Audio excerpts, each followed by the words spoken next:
la siguiente conferencia que se llama Combatir el cortisol en medicina integrativa.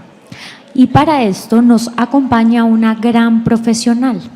Ella es la médico cirujano de la Universidad Libre de Cali, miembro de la Sociedad Colombiana de Homeopatía y Homotoxología, con formación en medicina tradicional china y también psicoterapia transpersonal de la FUCS, así como máster en nutrición y dietética humana por la Universidad de Cádiz. Vamos a recibir, por favor, con un fuerte aplauso a la doctora Natalia Álvarez. Gracias, señorita. ¿Se pasa de aquí? Perfecto. Adelante. Bueno, muchísimas gracias. Para mí, la verdad, es un honor estar aquí. Tengo mucha gratitud por grandes maestros, conferencistas, con compañeros, con colegas, con amigos, como dijo el doctor Jaramillo, con hermanos que realmente nos vemos en diferentes situaciones, unas veces yo aprendiendo de ellos, otras veces enseñando un poco de las prácticas o de lo que yo he venido durante estos largos años mirando un poquito de estas medicinas integrativas. Bueno, para hablar de cortisol, no queda de más, sino que hay que hablar de la famosa palabra estrés, ¿sí? Porque él es el regulador. Y como regulador, pues también se agota. Entonces, yo creo que nosotros hemos estado aquí, y lo van a ver ahorita en las prácticas, cuando nosotros nos formamos en la medicina tradicional, creo que usamos todas nuestras suprarrenales, todas completamente, pero lo vamos a recordar un poquito. La palabra estrés entonces viene claramente del vocablo griego string, que significa provocar tensión. Yo creo que todos en algún momento hemos tenido tensiones y eso ha hecho, inclusive en mí, que yo haya cambiado la mirada de la medicina tradicional, sin olvidarme de ella claramente y hacer una medicina integrativa diferente. Tenía en mis consultorios pacientes que no se sanaban y yo los veía cada vez más enfermos y gracias a mi cortisol me movió de mi zona de confort y me dijo, pues hay que hacer algo diferente y aquí estoy. Una definición clásica para esto es: el estrés hace la referencia a una respuesta de un organismo para un estímulo puntual, externo o interno, y ojo con la palabra interno, que es percibido como una amenaza a esa homeostasis que tenemos, a esa supervivencia. ¿Por qué digo que hagan énfasis en lo interno? Muchas veces nuestros pensamientos o nuestras palabras pueden ser tan fuertes como lo vivido, o por ejemplo, un accidente de tránsito puede ser igual de fuerte como mi pensamiento sentirse accidentado, todo el tiempo aburrido, desolado, o sencillamente, como te dicen los pacientes, aquí mi hija en la lucha, es una sensación de como si estuviera en una guerra interna y él lo está provocando con sus pensamientos y con sus palabras. El cerebro no entiende si es realidad o ficción. Y por eso somos tan buenos en ver películas de miedo y nos quedamos ahí súper conectados a ello. Entonces, recuerden que si ustedes pueden estar internamente, pues con un proceso infeccioso, también con un proceso mental que no les está haciendo nada bien, pensamientos y palabras constantes, hay que ayudarle al paciente a cambiarlas, porque el cerebro va a entender que es lo mismo, se acaba de accidentar. ¿Qué desencadena entonces el cortisol? Ese mecanismo, mediante un estímulo, yo tengo el estímulo de esta conferencia que para nosotros vamos a tardar más preparándolo que lo que va a durar la conferencia, pues obviamente hace que las suprarrenales, esto es bueno para los médicos, esto no es tan bien, quita esta diapositiva, muevo acá, se cambiaron el perfil de las diapositivas, bueno, todo esto activa el cortisol y es lo normal, ¿sí? Esto me va a activar ese eje hipotálamo hipoficiario, ese sistema simpático, esas glándulas suprarrenales, secretando muchas sustancias que hacen que se activen todos esos mecanismos de supervivencia que lo usamos inclusive en el amor. Nosotros nos enamoramos con los intestinos y con este instinto de supervivencia. ¿sí? Abrimos los ojos, escuchamos mejor, lo miramos de arriba abajo, hacemos midriasis, el glucógeno se produce más en el músculo. Como decía nuestro primer conferencista, cuando te dice, no, es que me siento solo, inmediatamente hay compañía. Entonces, esta supervivencia al cortisol no es malo, nos ayuda a supervivir, a conservar la especie. El tema tal es quedarnos con una actividad de esas glándulas suprarrenales y ese sistema que se puede agotar. Y ahí vienen las consecuencias deleterias. Entonces, cuando el organismo está sometido a una situación permanente, perenne, ya bien sea física o también mental, porque hay pacientes que están en la lucha, como les digo todo el tiempo, que llegan a la consulta diciéndote esas palabras, pues el cuerpo entiende que está en la lucha, que está combatiendo algo. Eso se llama síndrome general de adaptación y le conocemos ya con el nombre de GAS. Dependiendo de su duración y de su intensidad, el cortisol se va a agotar, que es lo que me va a traer el famoso síndrome de Bruni y burnout, que siento yo que muchas veces en la época de yo graduada, y me gradué hace 19 años, creería que no estaba mucho ese síndrome. Sabíamos que nos estresábamos, que habían personas que definitivamente se salían de la carrera, no aguantaban la carrera, pero no había un diagnóstico como claro, ni un llamado a decir, usted tiene un Bruni o usted tiene un burnout. Eso es nuevo. Entonces, este GAS, este sistema de adaptación, tiene 3 fases. A mí me gusta mucho conocer la fisiología, después pasaremos por la fisiopatología y así podemos entender los medicamentos. Porque ustedes van a tener como un compendio médico en la cabeza y como decía el profe Jaramillo, la homeopatía, que es maravillosamente, semiológicamente, digamos, muy similar a nosotros. Si el paciente tiene insomnio, si está agitado, ustedes van a tener muchos medicamentos, pero de acuerdo a la condición de cada paciente, los pueden meter en esa fisiología y en esa fisiopatología. Entonces, en la primera fase de este GAS, de ese sistema de adaptación, está el sistema de alerta. Yo les puse esta maravillosa imagen porque nosotros hay un virus, ¿cierto? Y veíamos la coronita y uno, ay sí, salió un nuevo virus, ¿no? Un nuevo virus de gripa. Entonces, nuestro sistema nervioso dijo, viene un nuevo virus, quién sabe qué va a pasar con eso, y entonces el hipotálamo se activa, estimula la glándula suprarrenal para aumentar esa secreción del cortisol y esa a su vez me va a generar todas esas catecolaminas, adrenalina, norepinefrina, garantizando obviamente la energía. El cortisol lo que me va a ayudar es que el músculo me pueda sacar glucógeno, la grasa me pueda hacer nueva liponeogénesis para yo salir corriendo, ¿sí? En cualquier estado de supervivencia. Con estas consecuencias, movilización de las defensas de nuestro cuerpo, aumenta la frecuencia cardíaca, contracción esplénica, y en esta contracción esplénica están las policitemias, redistribución sanguínea. Ustedes saben que uno puede sudar frío, se pone diaforético. Esa redistribución sanguínea no se va a ir precisamente para la piel y para los intestinos, sino que va a buscar cerebro. Eso es muy importante entenderlo porque cuando un paciente dice, usted acaba de tener una situación, pongamos un duelo, acaba de perder su empleo.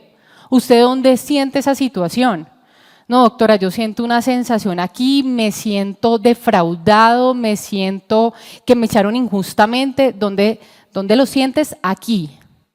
Entonces, generalmente uno va a las memorias de ese niño y siempre cuando, por así decirlo, no llevaba la estrellita, para los que vieron la primera conferencia, la primera estrella, no llegaba con la estrella dorada, en el colegio era como la medalla, no llevaba la medalla. ¿Y por qué no te ganaste la medalla o el concurso? No, esta no fue, eso lo explicó el primer médico. Pues obviamente sentíamos ese dolor y esa frustración. ¿Dónde la sentíamos? Aquí. Ahí se va a ir siempre. Siempre porque tiene el recuerdo de esa memoria y aquí está también ese flujo sanguíneo redistribuido.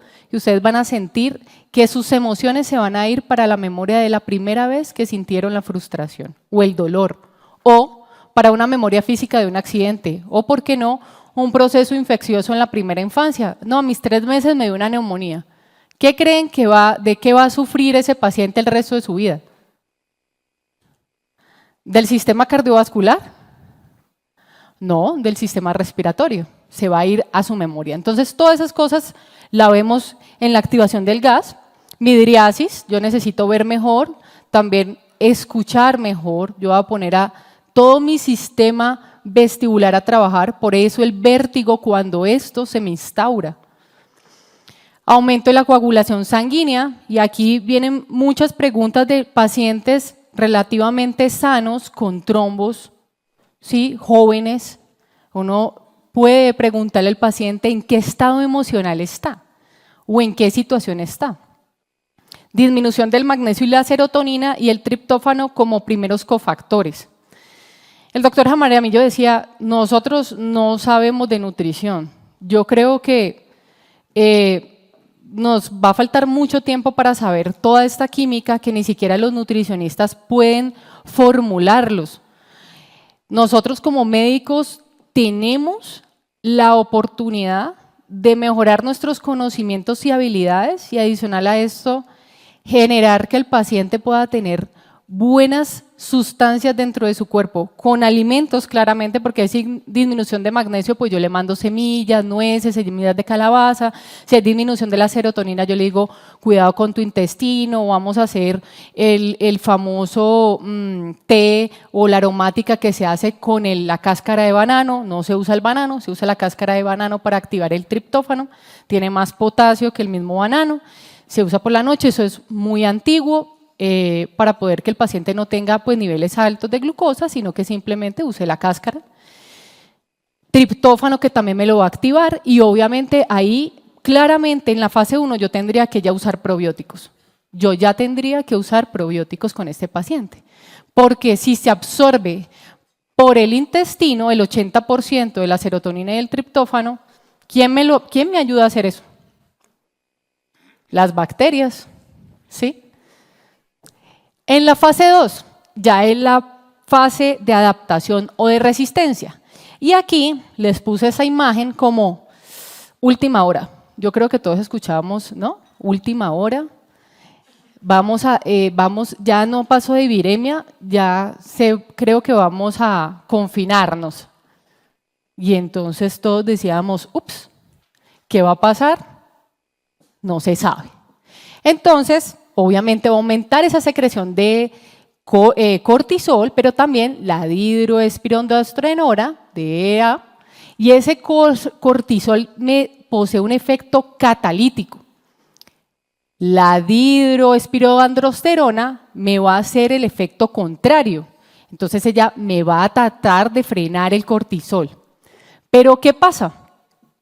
Que ella también se agota al igual que el cortisol. Entonces, el cortisol me sigue mandando señales de coger el músculo, seguir con la glicemia alta, porque yo necesito salir corriendo, a pesar de que no estoy corriendo y yo estoy sintiendo que esta vida es una tragedia y que yo vivo en una guerra, y lo digo constantemente en mis oraciones y en mi canción diaria, por eso hay que cambiarle la canción al paciente, y entonces dice, no, yo estoy aquí en la lucha. Pues el cuerpo que entiende si usted es el jefe, que está en la lucha, que está en una batalla constante.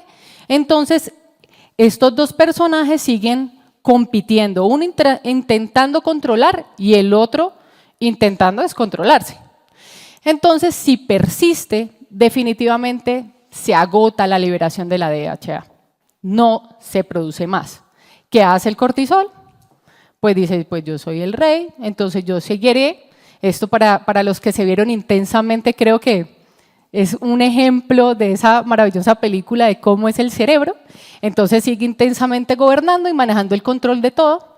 Y eso se conoce con el nombre de Browning, síndrome de carga excesiva. Yo creo que todos en salud hemos tenido esto, ¿sí? No sabemos si Si ser papás, si no serlo, si trabajar, si no trabajar, si ser buenos para algo. Si, es que me dijeron que es la medicina basada en la evidencia y si no es medicina basada en la evidencia yo no hago nada, pero resulta que hay una medicina que aquí el complemento del doctor Jaramillo que está mandando la parada y aquí invito a todos los colegas para que busquen sus estudios en medicina basada en la experiencia, que ya tenemos esa gran posibilidad o esa gran casuística de publicar 1 o 2 o 3 pacientes de los cuales ustedes al trabajar a través de este tipo de medicinas hayan visto cambios y resultados, ¿sí? Resultados en los parámetros tan sencillos como un paciente con hígado graso ya no tener el hígado graso a través de una alimentación saludable, ¿sí? No lo hay casi. Yo como que me intento buscar todo el PubMed y ahorita con la IA pues que eso no falla, búsqueme todos los mejores artículos, miren, son casos, o sea, la literatura es muy corta, así que estamos con toda la oportunidad para hacerlo. Entonces, aquí ya viene la disminución de la serotonina y la dopamina en esta fase, ya el paciente no quiere ir al trabajo, o es ese paciente que no se quiere levantar. Dice, a mí me gusta lo que hago, pero no sé, no le encuentro sentido. Y yo me pude ver en algún momento en servicios de urgencias así, ¿no? El paciente que discutía, el paciente que te gritaba, el paciente que usted trabaja porque yo le pago. Y yo decía, ¿yo qué estoy haciendo? Me encantaba la urgencia, la sangre más, el agite, la cirugía me encantaba. Y yo dije, pero yo me veo 10 años más en esta situación. No creo, no lo voy a soportar. Entonces, cuando tú ya te levantas con algo que te gusta y que es propósito para ti, pero definitivamente tienes que hacer un cambio. O continúas y vas para un burnout o cambias tu camino. Y aquí viene la siguiente fase que definitivamente es el disestrés, que ya es el agotamiento del sistema. Ya no producimos cortisol, ya tampoco se produce la DEA, entonces esa disminución de estos niveles no hay nadie quien compense y ya no quieres, es que ya no le puedes mandar señales a tu cerebro para que te pares. Viene la depresión severa, el que muchos de nuestros colegas, y aquí honro a muchos que han perdido su vida intentando hacer un camino diferente y perdieron la batalla al intentar ser médicos o especialistas y sencillamente tomaron la decisión de irse del planeta, de ya no más.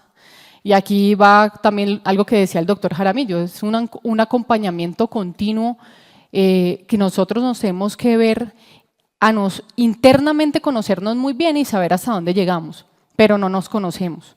Entonces llegó el agotamiento del profesional, ya necesita definitivamente de medicamentos alopáticos conjuntos, porque definitivamente ya tiene agotado el sistema. Aquí es cuando podemos usar una sertralina, pero la vamos a combinar con homeopatía, o aquí es cuando nosotros tenemos un paciente que definitivamente tiene un insomnio y necesitamos que duerma, que descanse, va el haloperidol, los medicamentos psiquiátricos que ustedes conocen, va porque va, ¿sí? Necesitamos que el sistema vuelva y se reconecte con él. Entonces, mientras recuperamos el paciente, vamos logrando tiempo e integramos las dos cosas. También pacientes cuando enfrentan una enfermedad como es el cáncer, pueden estar en burnout, no quieren nada. Yo he tenido pacientes que me dicen, no doctora, yo ya espero que me llegue el día que usted ya sabe que ya va a llegar. Yo les dije, a mí también me va a llegar ese día, pero ¿por qué estás aquí? ¿Qué te motivó a venir acá? Mi familia, ok, si no te motiva nada, ¿qué quisieras enseñar y dejar en tu camino? ¿Tú quisieras que tus hijos, tus nietos, las personas que te están viendo ahí, dejaran de luchar en algún momento cuando tengan que sacar lo mejor de ellos mismos o todo el aprendizaje o todo el conocimiento que tú has recibido se pierda? ¿Tú quisieras eso, que tu nieto hiciera lo mismo que tú? Que dejara de luchar por sus ideales, por sus metas. ¿Cómo le vas a decir a esa persona que luche por sus sueños? Entonces tú tienes que ser, me encanta María Cristina, psiquiatra, cuando dice, tú tienes que ser vitamina, tú no puedes ser médico antivitaminas, nuestras palabras, al igual que las palabras de los pacientes, o gratifican o los sacan adelante o les da luz o los metes más en el pozo, ¿sí? Y pilas con lo que le decimos a los pacientes de ahora en adelante, que yo creo que el primer conferencista, el segundo conferencista y yo les vamos a recalcar. Nosotros debemos ser personas vitaminas en las consultas. Debemos activar esa energía del paciente, debemos activar esa luz que de pronto no tienen y hacerles conciencia que los otros van a aprender a hacer lo mismo.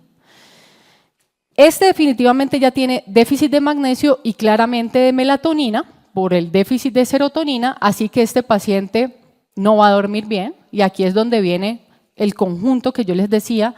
Puede que el paciente esté con sertralina, algo que le genere el dormir, y yo mientras tanto voy controlando el día y la noche, lo puedo con medicina antiehomotoxicológica, puede ir muy bien, de acuerdo a su personalidad, puede ir haciendo psicoterapia, puede ir sacando al paciente, rescatándolo. Claramente estas fases son importantes de todo lo que se llama el agotamiento del sistema para saber qué es el cortisol. Entonces la liberación es por ese eje hipotálamo, hipófisis, suprarrenal, y frente al estrés el hipotálamo va a secretar esa hormona liberadora de corticotropina que estimula la hipófisis para liberar más hormona adrenocorticotrópica, por eso es tan importante para las situaciones de la hipertensión arterial. La gran mayoría de los hipertensos tuvieron un miedo muy intenso. Si es un hipertenso en edad temprana, 30 años hipertenso, yo tengo que buscar su infancia.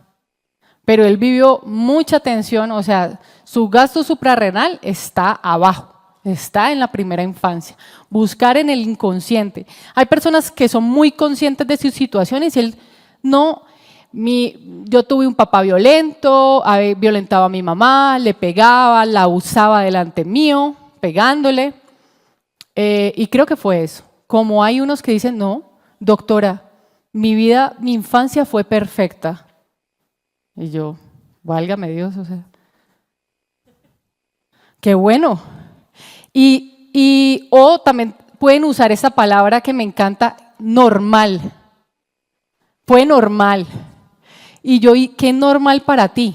Como cuando me dicen lo de la dieta, ¿no? Normal, doc, yo no sé por qué. Yo como normal. ¿Y qué es normal para ti? ¿No? Entonces cuando empiezan a decir, no, doctora, pues a mí, ¿cómo te castigaba papá? Pues me amarraba en un palo toda la tarde, arrodillado. Ah, qué normal. ¿No? ¿Y qué hacía tu papá? No, era alemán y ese es un caso de la vida real. Y era alemán y él aprendió pues a ciertos castigos, nos dejaba ahí, pueden ser con granos de maíz, amarraditos, mientras nosotros orábamos, no sé qué le ponía a orar, él tenía un laringoespasmo, entonces él para hablar era continuamente este ruido. Yo le decía, ¿pero qué tiene que ver con la voz? Y le buscaba qué tenía que ver con la voz.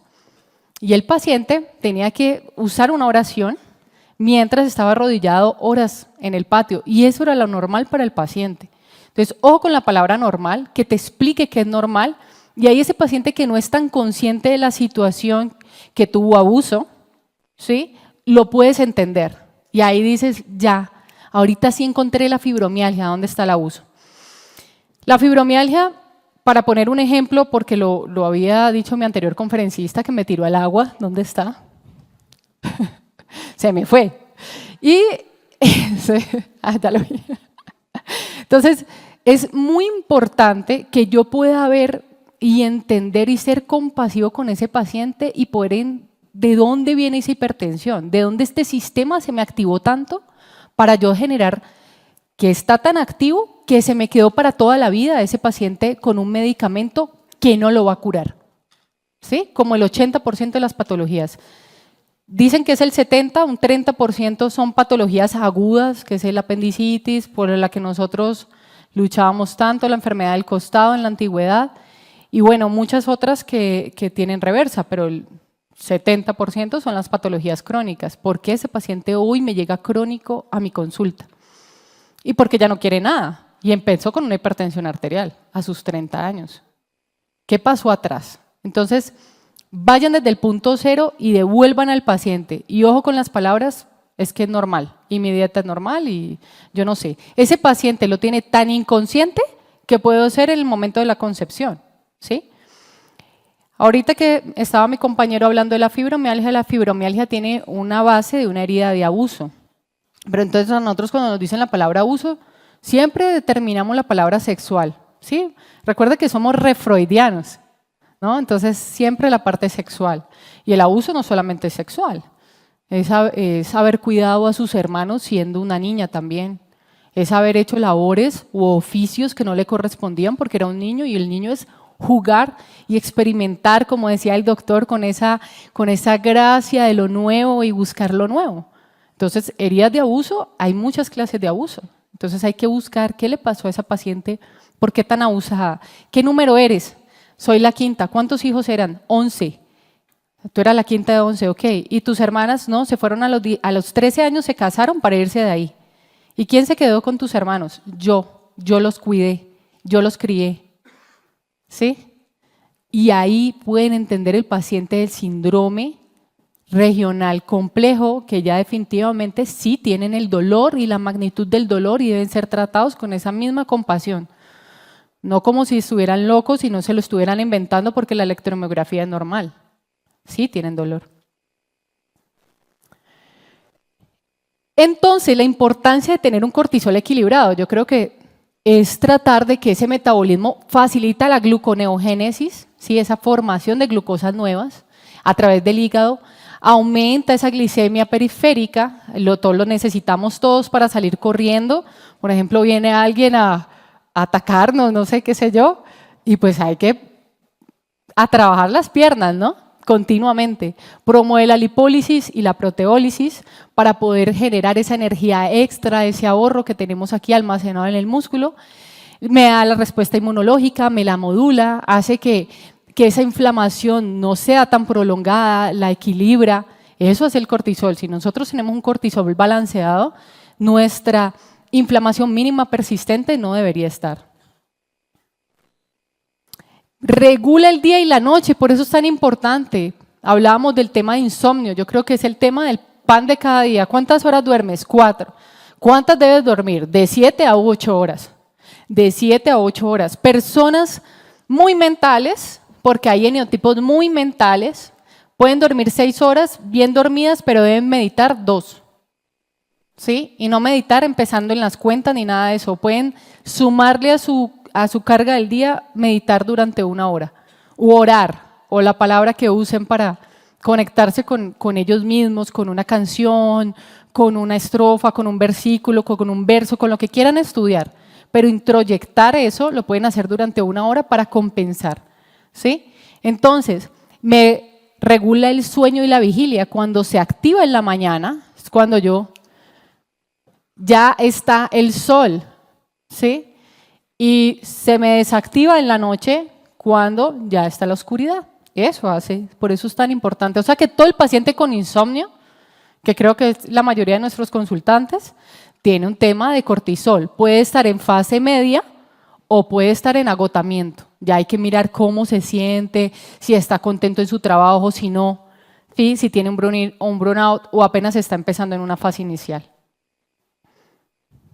Ciclos habituales de cortisol y melatonina, ¿no? Cuando se agota, pues ya no tenemos melatonina y hay que suplementar al paciente. Niveles elevados crónicamente me da el Cushing, pero no necesariamente yo tengo que tener un nivel elevado persistente. Y aquí miremos esta gráfica como la persona que tiene estrías, grasa visceral elevada, como la persona que me almacena, tiene disminución del músculo, o sea, sarcopenia, pero a la vez con mucha grasa visceral. Este paciente es un síndrome de Cushing del libro, pero no necesariamente. Yo creo que muchos en la consulta tenemos este paciente. Obesidad central y alteraciones en la piel, todos.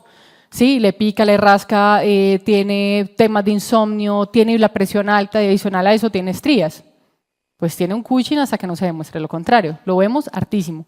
Y el contrario, que es cuando definitivamente yo tengo un síndrome de Addison, para los que no se acuerden, es ya que el paciente tiene ya las suprarrenales agotadas y tiene una piel muy terrosa, ¿sí? Y muy delgado por el mismo estrés, y adicional a eso, pues ya tiene todo el sistema agotado, no puede caminar, tiene una sarcopenia generalizada, ¿sí? No tenemos que ver esto para trabajar, no podemos esperar el síndrome, si ya yo tengo síntomas que puede llegar allá.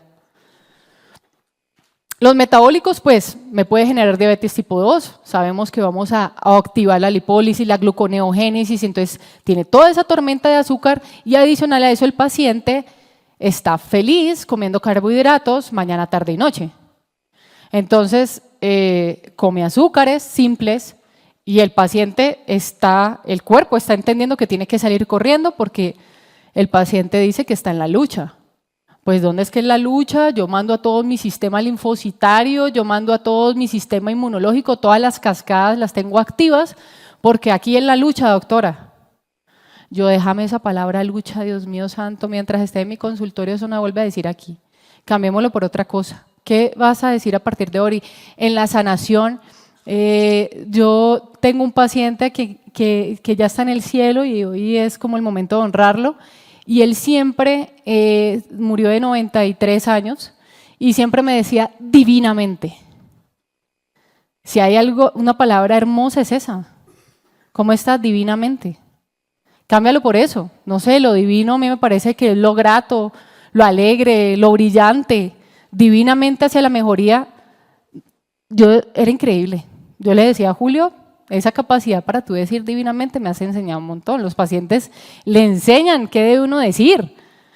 Divinamente, hermoso. Entonces me va a aumentar esa grasa visceral, que lo habíamos visto por esa liponeogénesis.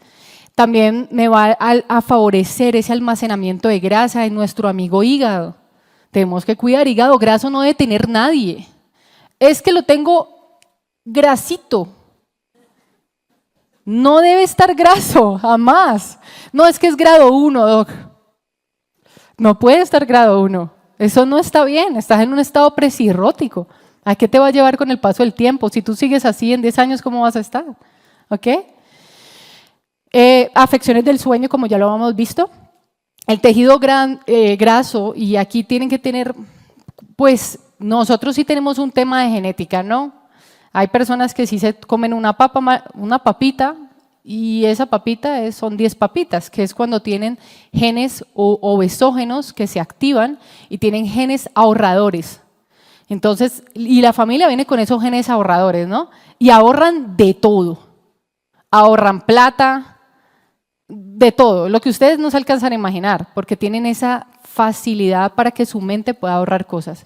También almacenan, como el Lycopodium, muchos miedos, muchos temores. Entonces a ese paciente hay que hacerlo hablar, ¿sí? Son esa típica obesidad del temeroso, que ahorraron muchos momentos en su vida, y yo siento que el adipocito es una célula maravillosa, es la célula más protectora de nuestro cuerpo humano, nos protege, nos alivia la supervivencia. Entonces él se activa cuando has tenido muchas memorias de tener que sobrevivir a algo. Entonces esas personas también hay que entenderlas, que tienen genes ahorradores. Entonces si yo tengo un paciente con un gen ahorrador, pues ¿qué tengo que hacer? Cuidarlo más, le tengo que enseñar a que se debe cuidar más. Que puede ser esa persona que tenga la tendencia a tener grasa visceral, pero que debe hacer ejercicio, que sí o sí debe compensar esos genes que tiene por intentar quemarla continuamente. Entonces, cuando el cortisol está totalmente elevado, como lo vimos, va a aumentar esa frecuencia cardíaca, pero adicional a eso me puede hacer esas citoquinas proinflamatorias, me pueden hacer sarcopenia. Yo les digo, y aquí está que estaba Harry, que ya no lo veo, pero por ahí estaba, que es el deportólogo, yo siento que nosotros debemos formular todos el deporte. Hay más de 200 formas de moverse. Yo le digo al paciente, ¿usted cómo le gusta moverse? ¿A usted le gusta bailar? Pues en Cali se baila salsa. Entonces le gusta bailar salsa, algo le gusta, algo lo apasiona. ¿Cómo se le gusta moverse? Un tubo, un pole dance, lo que sea. Búsquese lo que sea, pero muévase, ¿sí? Tu cuerpo, que es lleno de articulaciones, tiene la capacidad del movimiento y bajo ninguna causa el paciente debe estar quieto. Incluso en los estados de amputación en Europa, un estudio muy maravilloso, los pacientes amputados los ponían a hacer las articulaciones que tenían brazo y pierna y a meditar como si estuvieran corriendo. Les colocaban música para correr, ¿sí? Como esa música que uno escucha en el gimnasio dura, y le iban listo, ahorita vas a mirarte cuando tú corrías y vas a visualizar que corres. Y era capaz de quemar más calorías que el paciente que está quieto, que nadie le habla, que nadie lo mueve, que no tiene fisioterapia, que no se activa. Entonces, ¿cómo no va a ser? Si es benéfico para un paciente amputado, por Dios, ¿cómo no va a ser para nosotros? Muy benéfico. Adicional, puede disminuir la masa muscular, como le estoy diciendo, y puede disminuir la masa cardíaca. La sarcopenia la podemos tener todos los que estamos aquí, hacemos consulta, porque solamente movemos los dedos lumbricales. Y los lumbricales, pues no son los más activos metabólicamente. Definitivamente los más activos metabólicamente son las pantorrillas. Por eso existe un aparatico que están usando en los trabajos sedentarios que mueve solo las pantorrillas. Puede haber osteopenia también, si se reabsorbe el músculo, me va a perder hueso. Los niveles entonces crónicamente elevados también me van a alterar el sistema inmunológico y aquí se activan todas las púrpuras. Miren lo que hace el vaso cuando está estresado, ¿sí? Miren esa fisiopatología que yo les decía 1 y 2, el hígado es el reservorio de la sangre.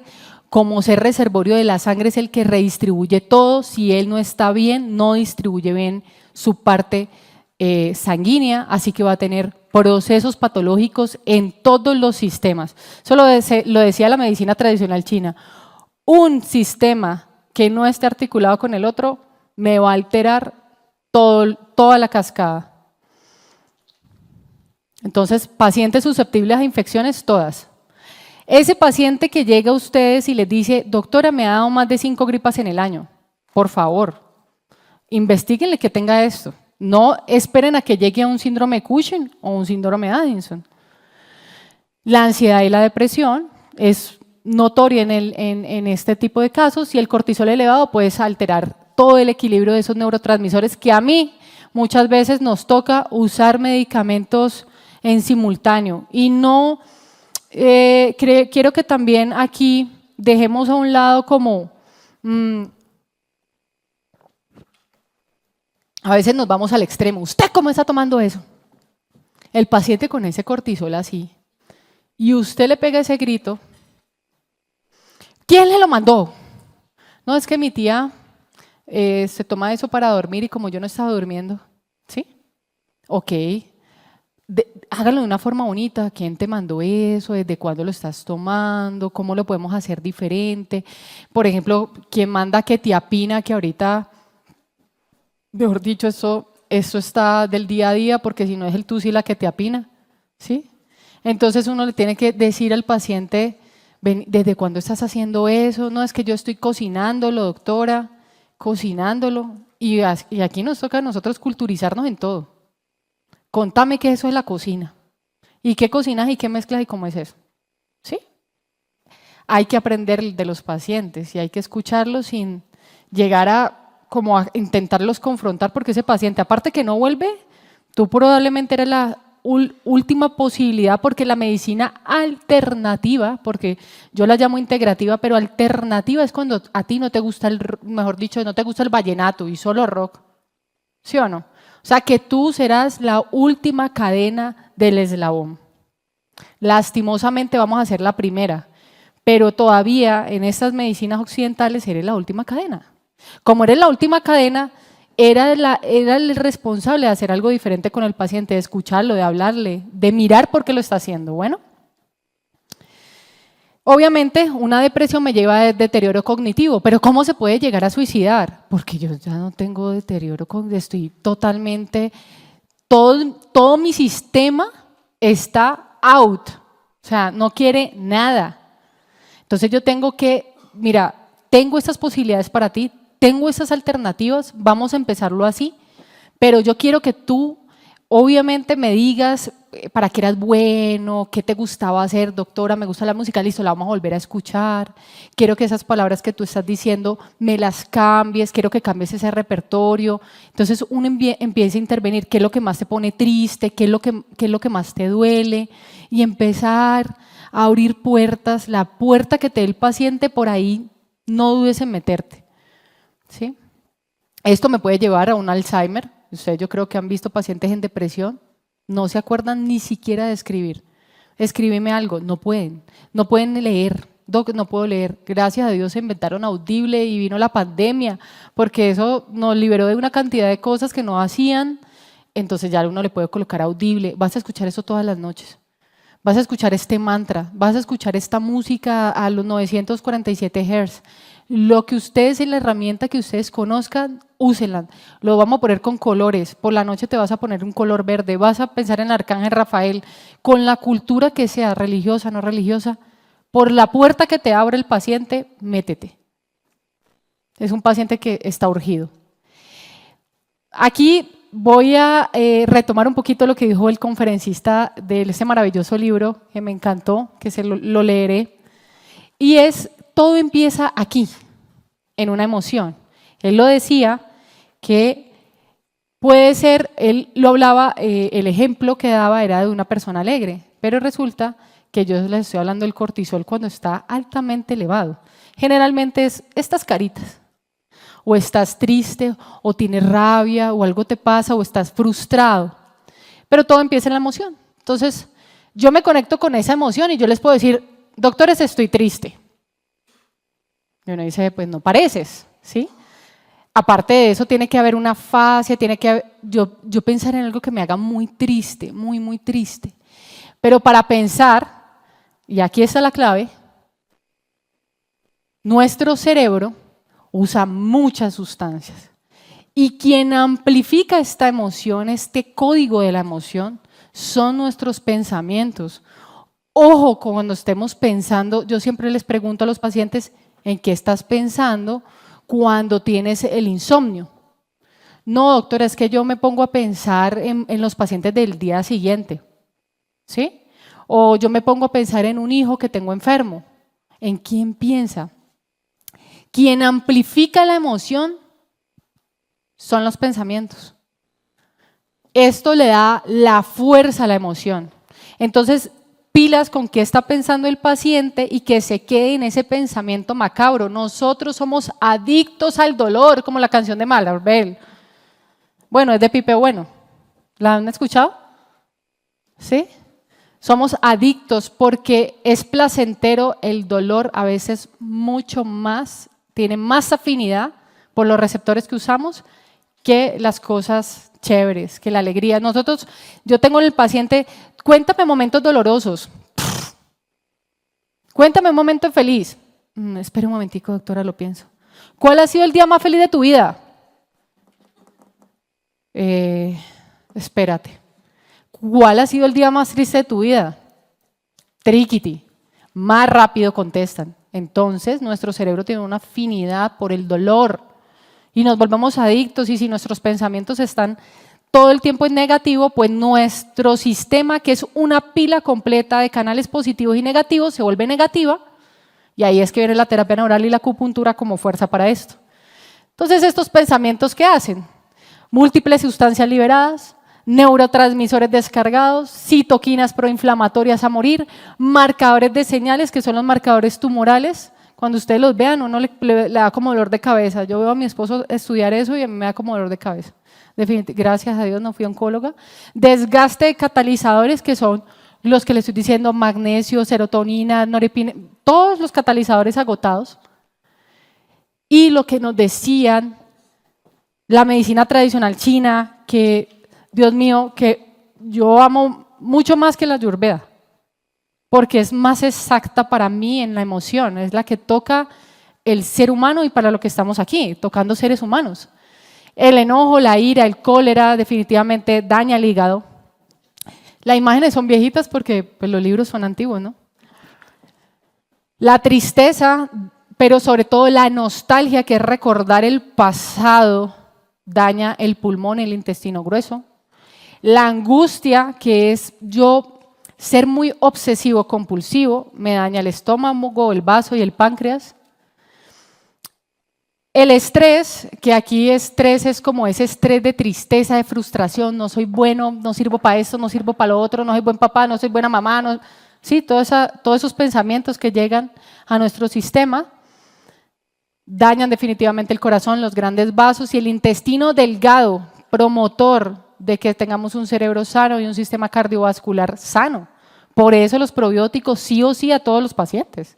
Paciente infartado va con probióticos. Paciente estresado va con probióticos. Y esta relación que yo al principio decía, pero ¿qué relación tiene el intestino delgado con el corazón y los grandes vasos que no podía entender? Hoy lo entiendo. En el tiempo, los probióticos. Ahora sí lo veo. Antes no lo veía. Y el miedo obviamente daña tu riñón y tus vías urinarias que valen mucho tus suprarrenales. ¿Cómo se controla? Existen muchos métodos. Yo digo que todos los caminos, si ustedes tienen múltiples caminos, cada vez que los escucho diciendo tantas cosas tan maravillosas, me alegra de que estén aquí buscando caminos para los pacientes. Haz ejercicio diario, como tú quieras y como lo puedas hacer. Recuerden que no es la discapacidad está aquí, en nuestra mente. Tan está en la mente nuestra discapacidad que pacientes que los ponían, como les dije el estudio, los ponían a hacer ejercicio y a visualizar que estaban haciendo ejercicio, eran capaces de bajar los niveles de glucosa en sangre. Está en la mente. Tenemos que poner este activo, así como dice Shakira. No solo el gimnasio, socio, el cerebro también. ¿Sí? Manejo de estrés, practica técnicas de relajación, medita, ora, yoga, tai chi, qigong. Son muy buenas, son claves. Rutina de un sueño regular, pon la alarma para que te duermas. Yo tengo alarmas para dormir, pues por si me paso estudiando, si me paso con los niños, pim, pim, ya es el momento, ya ahorita tienen los iWatch que hasta les miden si ustedes están estresados o no. Usen esa vaina. A mí particularmente es como la hora, quedan 4 segundos, me estresa, entonces no lo uso. Actividad física. Nutrición balanceada definitivamente está en la clave. Y los suplementos para activar ese cortisol. Vitamina C. Hay estudios que pacientes que tengan cargas laborales estresantes van a ver que el paciente se tiende a enfermar, gripas a repetición, que es el famoso escorbuto, tos que no se quita. Pacientes deben ser suplementados con ácido ascórbico, ya bien sea vía oral. Yo tengo niños que no se comen ninguna fruta, así que preguntar sus hábitos nutricionales, ¿sí? Es clave, porque si no come fruta, tú no lo criaste, tú no lo vas a regañar en la consulta, tú le dices, mi amor, deberíamos comer más frutas, pero como no te gustan, yo tengo que buscarle al paciente, no él buscarme a mí. Si yo le mando espinaca cruda, no se la va a comer, ¿sí? Yo tengo que volverme el aliado del paciente. Listo, no te las vas a comer porque ya tu mamá te dejó, tu abuela que te criaba y te consentía, no te dejó comer ninguna fruta. Yo busco aliados, busco vitaminas para ese niño, en cualquier cosa, pero las tengo que buscar las herramientas, no el paciente buscarlas solo. Ojo con eso. Baja los niveles de cortisol, aquí está el estudio pues para que vean de causas crónicas de estrés, donde en situaciones hay que darlo. El magnesio definitivamente es el gol. Nosotros tenemos el oligomag, es homeopatizado, entra a las señales más fáciles, más rápidas, se puede dar sublingual 3 veces al día, se puede dar disuelto en agua, a los niños les gusta, pues como son globulitos o saben rico, les parece muy, muy agradable. Si no es así, pues yo voy a dar magnesio. Jamás me he comido una nuez, doctora, y yo no soy pájaro, y yo no soy cóndor, y jamás voy a aprender a comer eso. Pues tú te tienes que usar esto, porque no vamos a poderlo hacer de otra manera. Yo tengo pacientes que el aceite de oliva les sabe a cucaracha. ¿Dónde me ponen esa? Pues no le puedo mandar aceite de oliva, pero no se lo va a tomar, ¿sí? Entonces ni se lo va a comer. ¿Y qué tal mezcladito? Se me tira la sopa. Ay. O sea, no peleen con los pacientes, ustedes son los aliados de ese paciente. Ese es muy importante, el magnesio. Deben suplementar a los pacientes con magnesio definitivamente si hay estrés. Ácidos grasos omega 3 va porque va, paciente cardiovascularmente comprometido, paciente que tenga problemas de depresión, psicosis, ansiedad, va a los omegas, idealmente un buen omega, ¿sí? Ya tenemos muy buenos en el mercado, entonces pues investigar acerca de los omegas, debe ser solamente omega 3 porque nosotros todo el día comemos 6 y 9, o sea que debe ser solo 3 y debe ser 1600 más o menos de EPA y de DHA entre los dos, es como la indicación. Rhodiola rosea, ¿la han escuchado? Bueno, la rodiola es una planta que definitivamente se ha comprobado su capacidad para mejorar, es un adaptógeno. Y eso los adaptógenos se adaptan a cualquier situación. Nosotros deberíamos ser adaptogénicos para los pacientes. Debemos adaptarnos al paciente. Si es un paciente que tiene un tema de un sacrificio nutricional porque se quiere ver mejor, listo, yo me adapto a él. No quiere comer carne, listo, por una temporada vámonos con el huevo. ¿Te gusta el huevo? Listo, le hago toda la dieta con el menú con el huevo. No, que es que hoy soy vegetariano. Listo, pero el vegetariano, no me digas que no vas a comer garbanzos y lentejas y frijoles si quieres ser vegetariano, porque si no, eso ya se llama yo ser permisivo y tampoco. Tú tienes límites y hay que ponerlos. Porque yo tuve una niña que estaba atendiendo con un desorden nutricional y ella quería que yo la volviera vegana, pero con un objetivo claro. Ellas son muy inteligentes porque ven muchas cosas en redes. Entonces el objetivo era claro que ella tuviera la excusa perfecta, que yo le mandara el plan nutricional. Cuando hay desórdenes nutricionales, fíjense, no mandar mucho A, B, C, D, porque lo hacen de libro, pero es con una consecuencia para ustedes, ¿no? Entonces, esta paciente era con el objetivo militar que yo le hiciera el plan nutricional y que ella tuviera ahí. No se comía ni un frijol. Yo, ¿cómo tú vas a ser vegana si no comes frijoles? Eso ya es alcahuetería mía, si yo le llego a montar un plan así, ¿sí? Entonces tampoco se puede, ¿sí? Si tú quieres ser vegana, tienes que tener una dieta balanceada y tienes que aprender a comer de todo, ¿sí? Y de todo hay setas que ahorita hay deliciosas, ¿no? Y le tiene que gustar. Entonces la rodiola se da de 300 a 400 miligramos día. Lo mismo el ácido pantoténico, que es la famosa B5. Ahorita está de moda la niacinamida, ¿no? Que porque así se ve Lindsay Lohan tomando niacinamida. Le costó como 80 millones de pesos eso, pero que Lindsay Lohan toma niacinamida y es el precursor del NAD, ¿sí? Entonces el NAD, ese es el precursor, es la B3, ¿sí? La niacinamida, que ojo con ella ahorita que la empiecen a usar porque también se pueden ver muy pubertos. Y muy pubertos es que puede dar acné. Entonces todos felices con la niacinamida hasta que salga que efectos adversos a la niacinamida y al NAD, ¿no? Volver otra vez a la juventud precoz.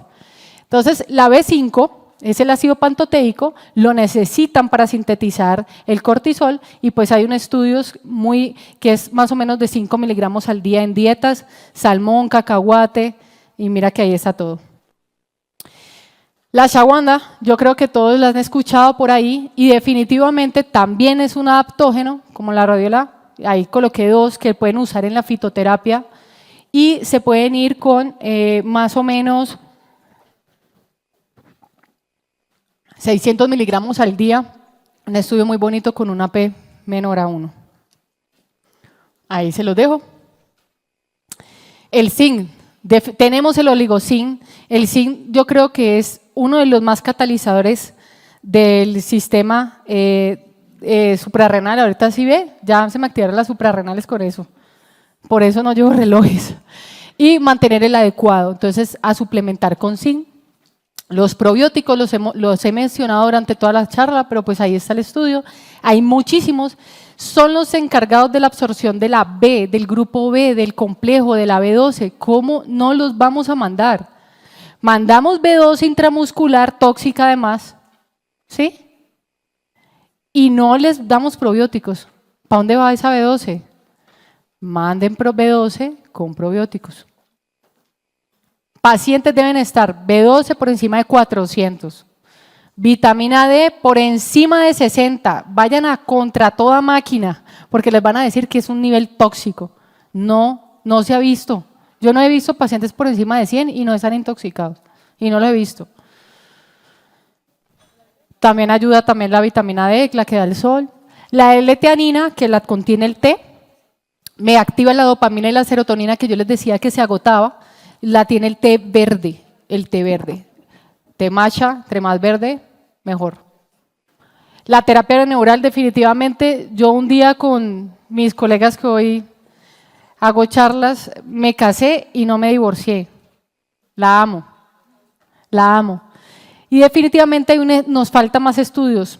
Hubo un estudio de un colega que intentó hacerlo para graduarse y solamente hizo una casuística de 6, mandando cortisol en ayunas y DHA en la noche, y esos 6 bajaron los niveles, pero pues el grupo es muy pequeño, entonces tendríamos que ponernos todos de acuerdo y poner bien personas muy estresadas o con una vida muy difícil, hacerles este estudio que lo podríamos continuar.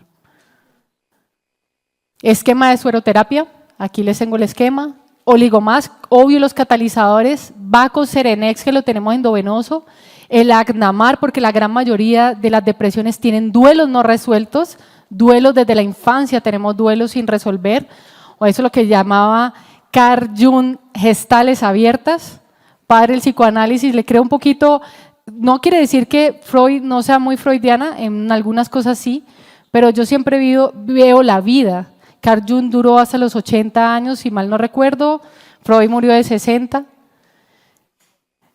Agnamar, Prodina y Travnik, sueros 1 semanal por 4, después se van 1 cada 15 y después el esquema es que yo le hago, lo sigo un suero mensual por 4 y revalúo el paciente cómo está. Serenos, inquietud nerviosa al dormir. Tenemos también en niños, mira, los niños hay que trabajarlos, todas nuestras angustias y nuestros temores las tienen ellos.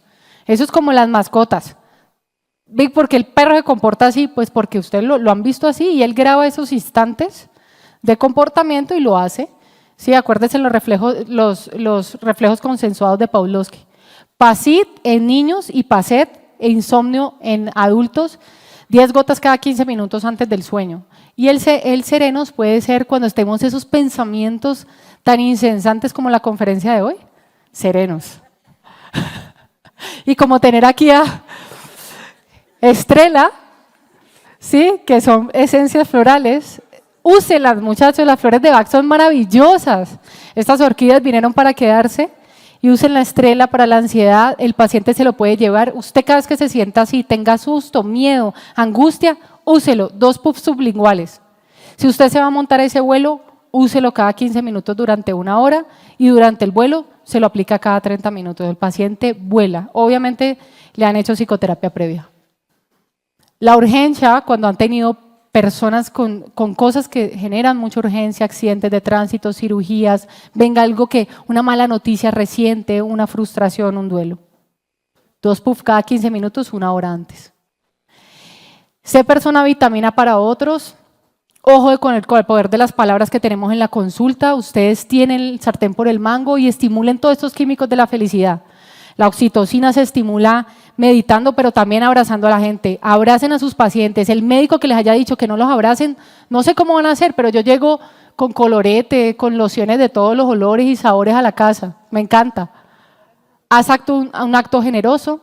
En la dopamina duerme 7 a 9 horas. Celebra tus logros diarios, así sean chiquitos. Hoy entrené, soy el más, dejé de mover solo los lumbricales. Haz ejercicio diario en la práctica que quieras. Endorfinas, baila, haz un hobby, cuenta chistes con tus hijos, algo que te active esa endorfina. Y la serotonina agradece cada instante que tenemos ojos, que vemos, que sentimos, que reímos, que podemos soñar. Recuerda momentos muy importantes en tu vida. Entonces, cortisol, una hormona clave, eso ya lo dijimos, y bueno, la salud no solo la ausencia de la enfermedad, sino el equilibrio entre el cuerpo, la mente y el espíritu, y muchas gracias.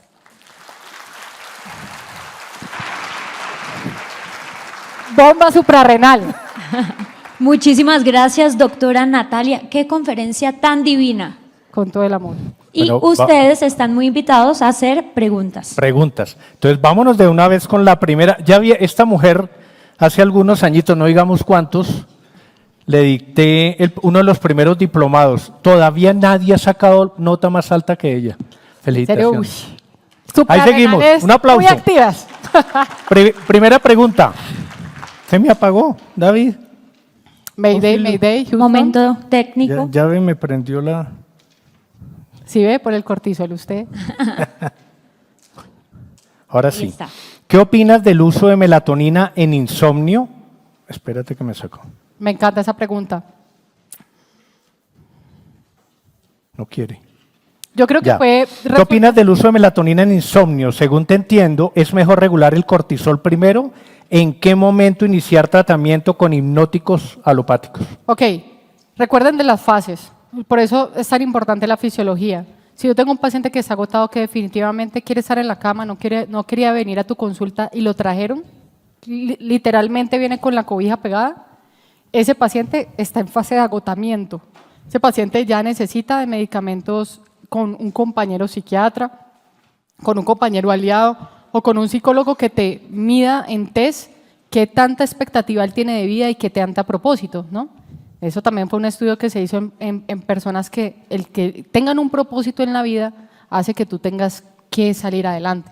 Pero si no lo tiene, hay que buscárselo al paciente. Entonces se va a tardar.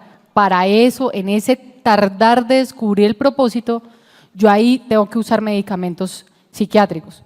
Pero si el paciente llega, no estoy durmiendo, doctora, tengo un estrés y una angustia que está en fase 1 o en fase 2, inicie melatonina, yo uso melatonina de 10 y la voy bajando a 5.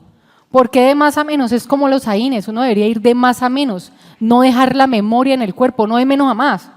Tiene un dolor, quíteselo, porque le va a crear una memoria en el sistema. Quíteselo, como sea. ¿Tiene que usar morfina? Quíteselo, pero no le quites la memoria, pero hay gente que va de menos a más. Ya después se rotula y se va bajando. Igual en los adaptógenos cerebrales trabajan igual. ¿Cómo escoger un adaptógeno? ¿Cómo escoger un adaptógeno? Bueno, primero conociéndolo. El más usado es la ashwagandha y el que está más como en nuevos estudios que tengan realmente más evidencia. No quiere decir que la rhodiola no los tenga, los tiene y muchos. Pero yo me fijo en el paciente. Por ejemplo, es que ya usé todas las décadas. No, pues vete con uno que ya no conozca, porque ella ya tiene que no le sirvió.